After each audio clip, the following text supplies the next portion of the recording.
Xin kính chào quý cô bác, anh chị, các bạn và các em. Chúc cả nhà có một ngày bình an và vui khỏe.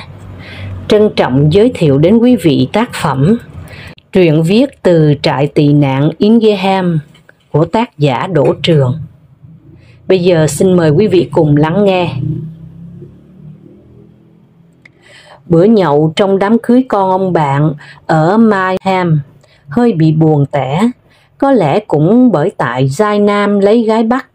Sự thông gia một cách miễn cưỡng bắt buộc ấy của ông lính Việt Nam Cộng Hòa với ông bộ đội do sự vô tư lựa chọn yêu đương, không ai có thể ngăn cản của đôi con trẻ cùng sinh trưởng ở mảnh trời Âu này. Tôi ngồi giữa cái lằn ngăn cách vô hình đó, đang gật gù, nhấc lên, đặt xuống để lấy đà, tạo khí thế cho hai họ. Chợt có bàn tay cứng ngắc ở sau gáy, cùng tiếng cười khùng khục. Thằng cu Đỗ Trường, bao năm mày biệt tích, sao bây giờ lại dám ngật ngưỡng hò hét ở đây? Không quay lại, nhưng tôi biết ngay đó là Hùng Tà Lọt. Dù trên 20 năm không gặp lại gã, Hùng Tài Lọt người Bà Rịa, nguyên là người lính địa phương quân, cùng trung đội với Sơn Phối, bố của chú rể. Sau 30 tháng 4 năm 1975, hai gã dắt tay nhau vào trại tập trung cải tạo, rồi vượt biên cùng định cư ở Mainz. Nghe nói, ngày còn chiến tranh khói lửa, Hùng cũng là tiểu đội trưởng, thượng sĩ hay trung sĩ nhất gì đó. Nhưng không hiểu sao, cái Spitzname, tức là nickname Tà Lọt, vận vào gã từ khi nào. Trước đây, có một lần tôi hỏi về cái biệt danh này, gã cười khì khì không nói. Tôi quen với Hùng Tà Lọt và Sơn Phối vào khoảng cuối năm 1989, đầu năm 1990, khi chuyển từ West Berlin, tức là Tây Đức, về trại tị nạn Ingeham. Buổi tối vừa chân ướt chân ráo tới trại, tôi đang loăn quăng ngoài hành lang ngó tìm nhà vệ sinh. Đột nhiên cánh cửa phòng trước mặt bật ra.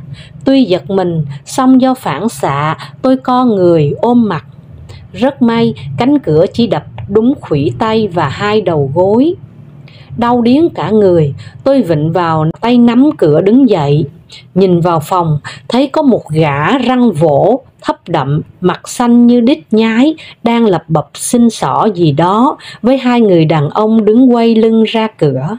Có lẽ thấy có người đến, hai gã đàn ông quay ra, nhìn tôi với vẻ mặt lạnh tanh rồi bỏ đi.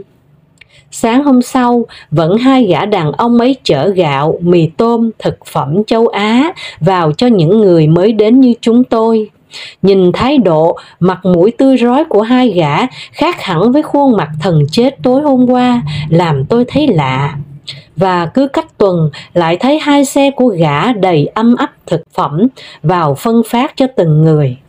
Tất nhiên gã răng vỗ cũng được nhận đầy đủ, như không có chuyện gì xảy ra vậy.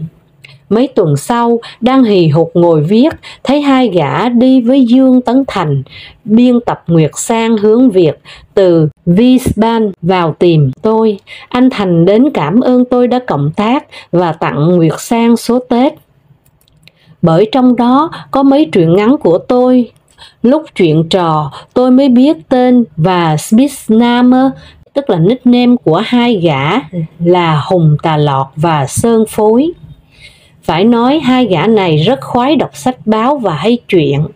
Kể từ đó, cuối tuần phân phát xong thực phẩm, hai gã thường kéo tôi về nhà hoặc ra quán bia ngồi khật khừ cho đến khuya. Khi tôi về định cư ở Van Han bên cạnh Bermazen, nơi gã vỗ chuyển đến, Hùng Tà Lọt ghé tai dặn: mày phải đề phòng, tránh xa thằng Vỗ, tức là Phạm Văn Bén. Thằng này cùng dòng họ, cùng làng ở Bà Rịa với tao, xong lá mặt lá trái, lưu manh lắm đó nha. Dù vâng dạ, xong quả thật tôi không nhập tâm cho lắm cái lời của Hùng Tà Lọt. Bởi tôi và Bén Vỗ cùng cảnh lao động, rồi nhập trại tị nạn, tầng đáy của xã hội còn chó gì nữa mà phải đề phòng cắn xé nhau. xong giấy tờ và ổn định nơi ở được mấy hôm, ông hàng xóm sang thông báo, chẳng biết do chỉ định hay tự phong, bén vỗ từ nay là hội trưởng người Việt vùng Burma nhé. Do vậy, mọi sự vụ liên quan giữa người Việt với Sở Xã hội Ngoại kiều đều phải thông qua hắn. Tôi bảo không quan tâm đến điều đó. Tuy nhiên, mấy lần vô tình gặp, bén vỗ có vẻ quan cách khệnh khạng lắm. Nhưng sự lên lớp, rao giảng này nọ cùng cái kiểu chửi vung xích chó của bén vỗ dường như làm cho Phong Liều, tức là Trịnh Văn Phong, hơi bị ngứa họng. Bảo, đờ mờ, mày là cụ an ninh cộng sản, chửi cộng sản cũng hay phết nhỉ. Thấy tôi lặng người trong dòng hồi tưởng, Hùng Tà Lọt thả lỏng tay và hỏi, thằng quỷ không nhận ra tao thật hả? Tôi cười, em quên bác thế nào cho được, hơi bị xúc động chút thôi. Hùng Tà Lọt cười ha hả, bắt tôi cạn với gã một vại rồi bảo, xong đây, tao và mày đến nhà thằng Phong Liều, ở Ludwigshafen uống tiếp, lâu rồi không gặp nó. Phong Liều người Phan Thiết, cái quái gì hắn cũng giỏi, cũng nghiền, từ rượu chè hút sách, kéo mấy cờ bạc, cho đến đánh lộn. Chỉ có duy nhất tiếng Đức, không bao giờ hắn chịu học. Do vậy, thời Đông Đức, tay nghề kỹ thuật hắn rất giỏi, nhất nhì của nhà máy. Đến mấy gã thợ cả người Đức cũng phải nể, máy móc dây chuyền sản xuất dù ở phân xưởng khác, đôi khi hư hỏng nặng, thợ ở đó chịu không sửa được, đều phải gọi hắn đến. Ấy vậy mà, lương tháng của hắn lúc nào cũng bét nhất. Cuối tuần, hắn thường đến chỗ tôi xin tiết canh, cổ hủ và lòng lợn. Nên có lần tôi bảo ông cố gắng tu tín và học hành chút chút, lương lậu khá lên, còn gửi về giúp gia đình chứ. Hắn cười hờn hệt, bảo đết cần. Rồi không ngờ bức tường Berlin sụp đổ, người Việt ở phía đông chạy loạn xà ngầu. Tôi và Phong Liều gặp nhau ở trại Ingelheim. Dù đã điện báo trước, tôi và Hùng Tà Lọt vẫn phải chờ dưới đường khá lâu. Phong Liều mới mở cửa vào nhà nặng mùi hương khói âm u. Hùng Tà Lọt hỏi, nhà có giỗ chạp gì sao? Phong Liều lắc đầu, không. Thấy người lừ đừ, không có gì dáng vóc của Phong Liều khi xưa, tưởng hắn ốm. Tôi hỏi tiếp, ốm đau sao đấy? Hắn lại lắc đầu, không. Trò chuyện thăm hỏi một lúc, như sực nhớ ra hắn vò đầu bứt tóc. Bỏ bia rượu từ lâu rồi, hai ông uống tạm nước suối nhé. Có lẽ lại lên cơn nhạt miệng, Hùng Tà Lọt lừ mắt, thôi xuống quán ngồi. Phong Liều bảo, có uống đâu mà xuống. Hùng Tà Lọt đứng dậy, không uống thì ăn, đi cho vui. Phong Liều bảo, quả thật đã ăn chay trường từ mấy năm nay rồi. Nghe vậy, tôi và Hùng Tà Lọt hơi bị sững người. Bất chợt, tôi nhìn lên điện thờ đỏ rực ở giữa nhà và câu chuyện nhạt dần, từ ngữ lạc lõng, cứ như ở hai đầu âm dương ấy. Tuy vậy, ra khỏi nhà vẫn còn nghe tiếng Phong Liều dặn, uống xong nhớ quay về ngủ nhé. Nhưng tâm trạng tôi và Hùng Tà Lọt vẫn còn cảm thấy nặng nề lắm. Vào quán, ực đến ly bia thứ hai, Hùng Tà Lọt mới lẩm bẩm, thằng này chắc đốc chứng theo bóng cô bóng cậu gì rồi. Lúc này tôi mới nhìn kỹ Hùng Tà Lọt. Dù gã có cố gắng che giấu sức khỏe, tâm trạng sau những vại bia ly rượu, song nhìn vào khóe mắt, tôi nhận ra sức đã cạn, tâm sâu thâm thẳm của cái tuổi 68. Với hơn 40 năm trường xa quê, thấy tôi nhìn hơi bị kỹ, Hùng Tà Lọt đẩy vại bia mới gọi về phía tôi. Nhìn gì, uống đi thằng quỷ. Này, 40 mấy năm, nỗi đau thù hận cũng đã thành chai sạn rồi. Bác nên một chuyến về thăm quê, vài năm nữa sức lực còn đâu mà về. Không để tôi nói hết câu, Hùng Tà Lọt nổi cáu. Mày không bao giờ hiểu hết được chúng tao đâu. Bị cục hứng, tôi yên lặng nhìn, ngoài kia ánh nắng chiều nhạt cuối tháng 4 lùi dần về phía sau bức tường xám rong riêu. Xa xa có tiếng chuông nhà thờ đang ngân lên, đột nhiên Hùng Tà Lọt xuống giọng hỏi. Còn nhớ thằng Bén Vỗ, trước ở trại Ingham, sau về Burmaz cùng mày không? Nhớ, nhưng sao? Không trả lời tôi ngay, mắt Hùng Tà Lọt ngân ngấn như có nước, hướng về nơi dường như xa xăm lắm. Thật lạ, cái nhìn và thái độ cũng như tâm trạng cảm xúc ấy của gã tôi chưa từng gặp bao giờ. Tôn trọng giây phút đó nên tôi lặng lẽ uống nốt ly trước mặt. Ngoài kia, những tia nắng cuối ngày chợt tắt, làm cho đàn chim dưới sân cũng vụt bay về tổ. Gió từ đâu đó khẽ luồn qua khe cửa, hơi lạnh. Tôi đứng dậy khép chặt cửa sổ, vừa ngồi xuống, Hùng Tà Lọt bảo: câu chuyện oái âm này, nghe xong mày sẽ hiểu thêm tại sao hơn 40 năm chúng tao chưa một lần về thăm quê nhé. Nếu ở hoàn cảnh ấy, mày sẽ phải làm những gì? Tôi gật đầu, rồi gọi thêm mấy vại bia, và câu chuyện của Hùng Tà Lọt được bắt đầu như vậy.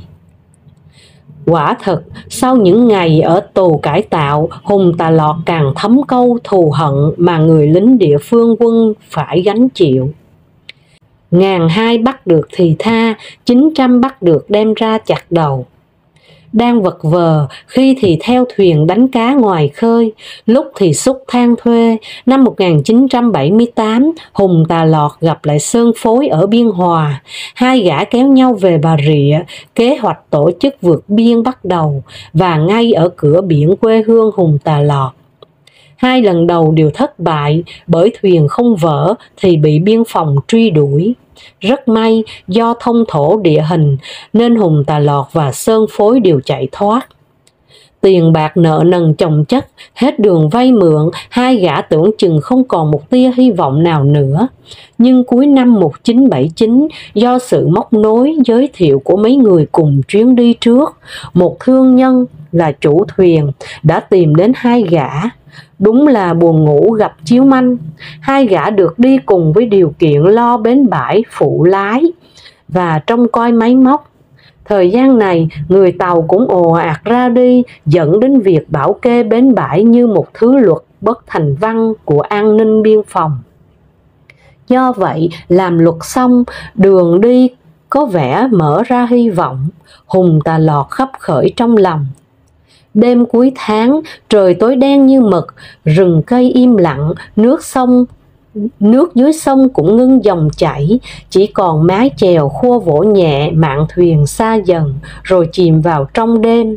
Sự tĩnh lặng ấy càng làm cho Hùng Tà Lọt và Sơn Phối đề phòng, thận trọng hơn, đưa từng nhóm người xuống thuyền nhỏ, xuôi ra điểm tập kết không xa nơi đây để lên thuyền lớn. Chuyến đi không nhiều người và phần đông là những người lính vừa thoát khỏi nhà tù nhỏ, do vậy tất cả đều gọn nhẹ. Hùng Tà Lọt và Sơn Phối đưa 4 người cuối cùng ra đến bờ sông. Đang lên thuyền thì từ bụi cây hai bóng đen vọt ra, dí mũi súng vào lưng Hùng Tà Lọt và Sơn Phối. Hai người đứng sau cùng: đứng lại, chống cự là bắn liền. Nghe giọng nói khá quen, Hùng Tà Lọt quay lại, nhận ra Bén Vỗ và Hai Đẹp. Cả hai đều là người làng và Bén Vỗ là con ông chú họ của mình.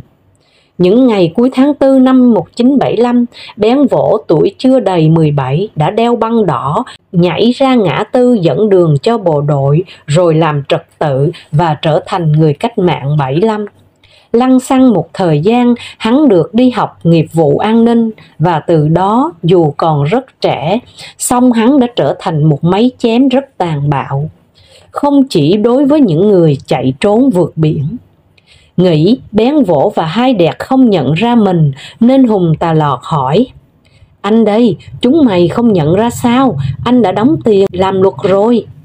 Giọng Bén Vỗ lạnh tanh: không nhận ra ông, làm sao chúng tôi biết mà đến? Đây thuộc địa bàn an ninh do chúng tôi quản lý. Các ông làm luật cho ai, chúng tôi không cần biết. Nghe giọng sách mé và biết Bén Vỗ và Hai Đẹp ăn mảnh, kiểu này chẳng khác gì trấn lột. Tuy lộn ruột, song Hùng Tà Lọt vẫn kìm nén. Bọn anh cùng đường rồi, anh em làng xóm với nhau, các em thông cảm cho bọn anh đi. Bén Vỗ hơi xuống giọng: Chúng tôi có thể thông cảm cho ông, còn những người ở đây thì không được. Tất cả đứng thành hàng một và tự động bỏ hết ra, nếu không chúng tôi buộc phải khám xét. Toàn là những lính chiến đã dày dạn trận mạc, kinh qua tù tội, nên mọi người vẫn im lặng, bất tuân, chờ đợi. Biết là gặp phải cái tận cùng của sự khốn nạn, Hùng Tà Lọt vẫn năn nỉ và mặc cả. Hay mỗi người tự nguyện đóng góp trong khả năng của mình có thể để cho các em nhậu chơi, bởi tất cả anh em ở đây đều trong hoàn cảnh khó khăn, bi đát đến tận cùng rồi. Hùng Tà Lọt nói chưa dứt câu, Bén Vỗ nói như quát: Không được, tất cả đứng vào hàng. Biết không thể dùng lời và chắc chắn chỉ có 2 con ngựa non này, nên Hùng Tà Lọt bấm tay Sơn Phối làm hiệu và bảo: Có gì các anh em bỏ hết ra, cho nhanh rồi đi, để họ khám xét lâu lắm. Dường như hiểu được ý Hùng Tà Lọt, nên mọi người rục rịch cởi đồ. Cùng lúc đó, Bén Vỗ và Hai Đẹt vừa lơi tay súng để rọi đèn pin đã bị Hùng Tà Lọt cùng Sơn Phối quật ngã. Tất cả ùa đến tước súng đè chặt hai gã và tọng dẻ vào miệng. Cả hai bị trói chặt, ngút ngắt, nằm như heo chuẩn bị mang đi chọc tiết vậy. Có lẽ trong lúc tức giận và sợ bị lộ, có mấy người định kéo hai gã ra bờ sông. Cho 2 thằng này đi mò tôm, rồi chuồn cho nhanh. Hùng Tà Lọt ngăn lại: Làm thế nhẫn tâm quá, và chúng ta sẽ thành kẻ giết người. Dù có vượt thoát thì chúng ta mãi mãi bị ám ảnh và giày vò. Hãy mang chúng vào sâu trong rừng, cột vào cây. Ngày mai có lẽ có người vào đó và giải cứu chúng. Lúc đó chúng ta cũng đi xa rồi. Mấy thằng này gà què ăn quẩn, chỉ tác quái được ở cái làng, cái xã này mà thôi. Chẳng biết do đã làm luật hay may mắn thuyền vượt qua cửa an ninh biên phòng, ra đến hải phận quốc tế khá thuận lợi. Tuy nhiên, mấy ngày sau, máy tàu bị hỏng, ì ạch sửa chữa mãi dường như bất lực. Trong lúc nước uống lương thực đã cạn kiệt, tưởng sẽ đi điếu, nhưng rất may thuyền của Hùng Tà Lọt trôi đúng vào khu vực trong hành trình tìm kiếm, cứu hộ của tàu Cap Anamur. Vậy là tất cả được cứu, và từ đó Hùng Tà Lọt cùng Sơn Phối định cư tại Đức. Vậy là bác may mắn rồi còn gì nữa. Nhiều tàu thuyền bị vỡ đắm, chết chóc, cướp bóc, hiếp dâm. Kẻ may mắn sống sót bị ám ảnh cả đời ấy chứ. Mà này, cái thằng Bén Vỗ an ninh bác vừa kể có liên quan gì đến thằng Bén Vỗ trước ở trại Ingham và Burmazen với em không nhỉ? Tôi cắt ngang lời kể của Hùng Tà Lọt bằng một câu hỏi, và những lời an ủi như vậy, cầm ly bia đưa lên môi. Nghe tôi hỏi, Hùng Tà Lọt vội đặt xuống: Thì nó chính là thằng Bén Vỗ ở trại Ingham đấy. Cái oái âm trớ trêu như tao đã nói cũng bởi từ thằng này. Có lẽ cố nén lại cảm xúc nên một hơi Hùng Tà Lọt ực cạn vại bia. Thấy vậy tôi bảo: Ở cái tuổi của bác mà ực bia như vậy thì còn khí thế và tráng kiện lắm. Có gì bác cứ nói hết ra cho nhẹ lòng. Gã cười rồi đi tiếp một mạch vào chuyện. Sau gần 1 năm cư ngụ ở Đức, Hùng Tà Lọt mới nhận được thư nhà. Lá thư đầu mang tin buồn làm gã ám ảnh và lo âu, bởi sau 1 ngày Hùng Tà Lọt đi, người ta cũng tìm thấy và giải cứu Bén Vỗ và Hai Đẹt. Tuy nhiên, do bị bệnh hen phế quản, Hai Đẹt đã bị chết trước đó. Cái chết của Hai Đẹt rơi đúng vào thời điểm nhà nước phát động phong trào bảo vệ an ninh tổ quốc. Vậy là nhân vật điển hình đã xuất hiện. Tấm gương sáng Bén Vỗ và Hai Đẹt xuất hiện đều đều trên báo chí, truyền thông. Nghe đâu còn rục rịch làm hồ sơ phong anh hùng cho liệt sĩ Hai Đẹt. Và sự tung hô Hai Đẹt càng dâng cao bao nhiêu thì gia đình Hùng Tà Lọt càng bị thê thảm bấy nhiêu. Dường như ngày nào cha của Hai Đẹt cũng đến nhà Hùng Tà Lọt đập phá, hăm dọa, chửi bới. Chịu hết nổi, ông cha của Hùng Tà Lọt phản kháng lại. 2 ông già tay bo trước sân nhà, người sức đầu kẻ mẻ tráng. Tất nhiên, đụng đến gia đình liệt sĩ ở thời điểm điển hình đó chẳng khác gì mó vào giái ngựa. Trước tòa, ông ba lãnh án 12 tháng tù giam. Ở tù được 6 tháng, đang khỏe mạnh bình thường, thì ông ba lăn đùng ra chết. Bà ba ngơ ngác khi nhận giấy chính tử. Ông ba chết bởi cảm lạnh của nhà tù. Từ đó, con đường sống của các em hùng Tà Lọt cũng bị hẹp lại, đành phải lìa xứ. Năm sau, chẳng biết tại số hay quả báo đến sớm, đang ở đỉnh cao tài lộc, bén vỗ đốc chứng, dám phạm thượng. Chạm nọc đúng vào con của một đấng ngồi trên. Thế là đùng một phát, cả đống đơn từ bằng chứng từ trong nước ra đến hải ngoại tố cáo, bén vỗ bảo kê trấn lột. Không chỉ những người chạy trốn vượt biển, tiền nhiều nhưng lần này có dời cũng chẳng cứu được. Những người biết rõ về bén vỗ đều cười rùi và nói vậy. Tuy nhiên, bén vỗ còn một chút may mắn, do sợ ảnh hưởng đến phong trào bảo vệ an ninh tổ quốc, gã không phải ra tòa mà chỉ ngậm ngùi về nhà ôm đít vợ.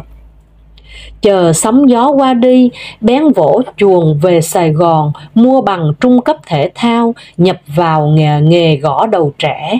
Cho đến năm 1987, vợ chồng bén vỗ âm thầm mua 2 suất sang Đức lao động. Khi có ai đó tung tin hắn dùng bằng cấp giả, nghĩ mãi không ra kẻ độc mồm độc miệng nào, bởi hắn nhiều kẻ thù lắm. Trời về khuya, người đã quay, tôi ôm chặt hùng Tà Lọt như gã đã ôm chặt nỗi đau của mình từ suốt mấy chục năm qua. Sự cảm thông ấy dường như có làm vơi đi nỗi đau trong lòng gã. Vài giây im lặng, rồi hùng Tà Lọt loạng choạng đứng dậy, kéo tôi ra xe, miệng lẩm bẩm: "Thôi về nhà tao ngủ."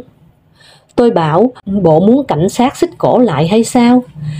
"Thế thì tìm hotel." "Giờ này còn hotel gì nữa, lên nhà Phong liều ngủ đi." Hùng Tà Lọt cằn nhằn: "Thằng Phong liều nó đốt hương suốt đêm, ngủ thế nào cho được." Cằn nhằn xong, hùng Tà Lọt vẫn theo tôi ngược lên nhà Phong liều.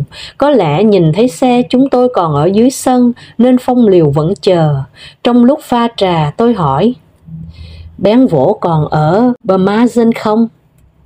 Phong liều bảo: "Không còn ở đó nữa, bởi mấy năm trước bén vỗ mua cái villa to vật vưởng ở Karlsruhe." Tôi hơi bị ngạc nhiên. "Nó làm gì mà có nhiều tiền vậy?" "Thì tiền từ Việt Nam gửi sang." "Nghĩa là thế nào?" tôi hỏi. "Bén vỗ có thằng em vợ làm ở Sở Tài nguyên Môi trường hay cơ quan thẩm định giá cả gì đó. Do vậy, cách 15 năm trước, gọi vợ chồng nó về Sài Gòn lập công ty. Chẳng hiểu bằng cách nào, nó vay được tiền ngân hàng rồi tham gia cổ phần hóa nhà máy, công ty của nhà nước. Cứ thằng em định giá thì cánh thằng anh mua, rẻ như bèo. Chúng biến của công thành của riêng một cách hợp pháp." Dừng lại một chút, rồi Phong liều bảo: "Chúng nó cổ phần hóa, kiếm tiền một cách hịch đập ăn ngay, cứ như trò chơi ô ăn quan của trẻ con vậy ông ạ." Truyện viết từ trại tị nạn Ingham xin được phép dừng lại ở đây. Chân thành cảm ơn quý vị đã lắng nghe. Hẹn gặp lại mọi người vào lúc 5:30 sáng trên kênh Cô Khanh đọc truyện và lúc 20 giờ trên kênh Truyện Mới Mỗi Ngày. Xin chào.